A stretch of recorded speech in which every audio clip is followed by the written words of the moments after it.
Bonjour à tous. Alors, 23 mars 2022. Alors, première journée de bouillage aujourd'hui. On a ramassé à peu près 150 litres d'eau. Alors, vous voyez l'évaporateur en fonction. Alors, pour ceux qui se demandent comment ça marche, je m'excuse, j'ai failli m'enfarger.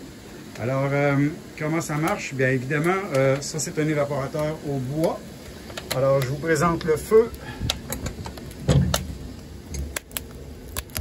On voit l'intérieur, on a de la brique réfractaire. Derrière la brique, on a de la laine céramique pour bien isoler. C'est très chaud, on ferme ça. Ensuite, après le feu, on a deux pannes, donc des casseroles. Alors, la première, en fait, c'est la dernière. C'est la panne qu'on appelle la panne à sucre ou la panne de finition. Alors, c'est une panne qui a un fond plat. Malheureusement, là, je peux pas vous montrer, ça ne donne rien. Alors, j'ai bien essayé de vous montrer les bouillons. Et la deuxième, celle-là, la plus grande, c'est la panne à plis parce que le fond est composé, c'est pas un fond plat, c'est composé de plis en forme de U. Alors, ça permet à la flamme de circuler au travers des plis. Alors, ça offre une plus grande surface de chauffe. Ensuite, ce qu'on voit ici, là, c'est la boîte à flotte. Alors, la boîte à flotte, elle est alimentée par le tuyau qui, lui, vient du réservoir à l'extérieur. Alors, ça descend par gravité et c'est une flotte, dans le fond, qui va laisser admettre de l'eau lorsque le niveau baisse. Et ça rentre dans l'évaporateur. Alors, on voit que ça bouille. Et ce qui fait que ça circule, ce n'est pas la pente parce qu'il y a vraiment un chemin. On voit la séparation ici au milieu.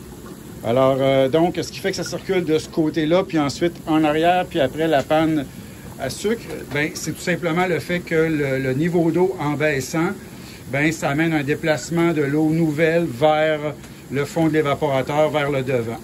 Ensuite de ça, quelque chose d'important, c'est notre cheminée, parce que la cheminée, elle, si on ne la contrôle pas, la chaleur peut sortir facilement par la cheminée. Donc, il y a plusieurs instruments pour la contrôler. Alors, on a ici la clé. Alors, vous voyez, elle est complètement fermée. Donc, ça laisse sortir très peu de gaz. On veut garder la chaleur à l'intérieur de l'évaporateur. Le thermomètre pour nous permettre de savoir à quelle température elle opère.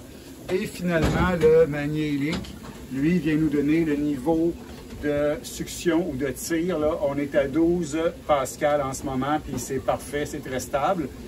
Et ce qu'on a aussi ajouté, c'est une clé barométrique, autrement dit un draft control. Alors ça, on l'ajuste avec le magnélique.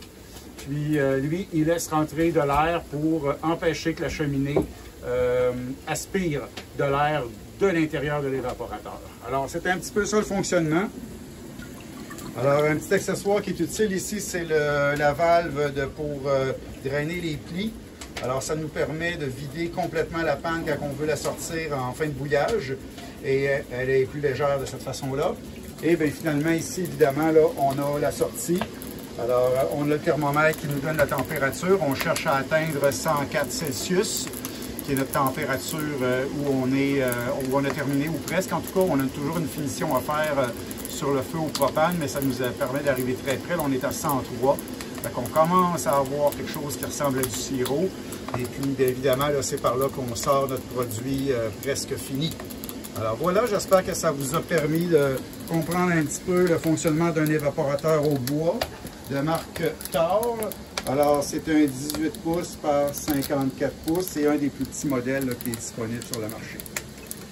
Alors, bonne journée!